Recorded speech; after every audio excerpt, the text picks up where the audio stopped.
Classes and IDs. CSS can select HTML elements by their tag, class, and ID.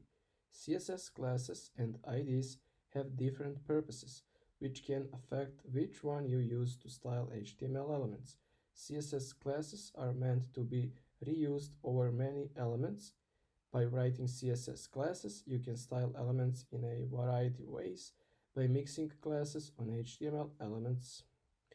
For instance, imagine a page with two headlines. One headline needs to be bold and blue, and the other needs to be bold and green. Instead of writing separate CSS rules for each headline that repeat each other's code, it is better to write a bold CSS rule, a green CSS rule, and a blue CSS rule. Then you can give one headline the bold green classes, so you would add two classes, and the other the bold blue class, so the other one would have bold blue classes. While classes are meant to be used many times, an ID is meant to style only one element. As we will learn in the next exercise, IDs override the styles of tags and classes.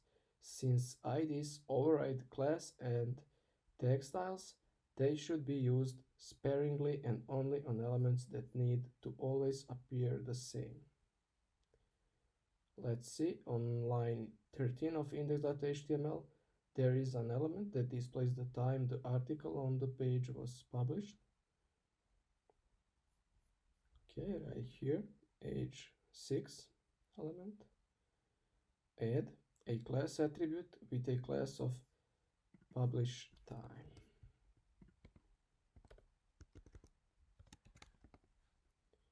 Okay, let's save our code. Add a publish time class selector in style.css and make its text color gray by writing this within the CSS rules body. So write the color property and add the gray value. And now let's save our code. And we just changed font color of this element.